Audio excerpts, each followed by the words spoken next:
Good evening. Kentucky's vaccination strategy could be changing as the state sees demand for the vaccine shrink.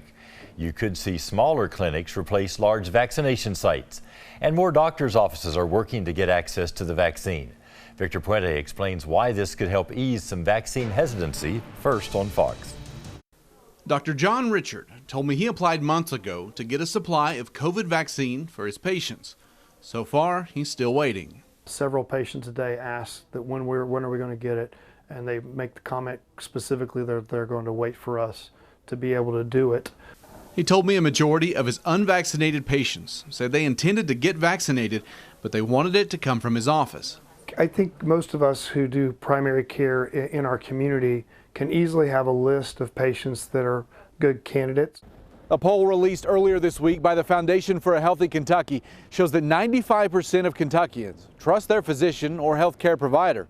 Those providers tell me they've been dispelling a lot of myths about the COVID vaccine. Is it going to change my DNA? Is it going to give me COVID? Am I going to have a side effect? Am I going to get a blood clot? I just don't want it. Supplies have started going to some clinics, including Family Practice Associates here in Lexington. Dr. Jeff Fox told me they've been encouraging unvaccinated patients to come to their vaccine clinic on the 15th.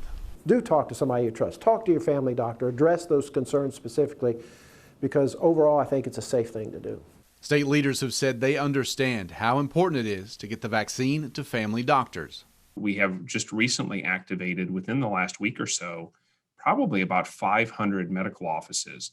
So it's hard for me to completely tease that out because some of those are clinics, some of those are urgent treatment centers, some of them are pediatricians' offices. One obstacle is the need to reduce waste of those doses. Once a Moderna vial is pierced, it's only good for 12 hours. Dr. Stack said discussions on the federal level have included an increased acceptance of some waste if it means they can reach more people.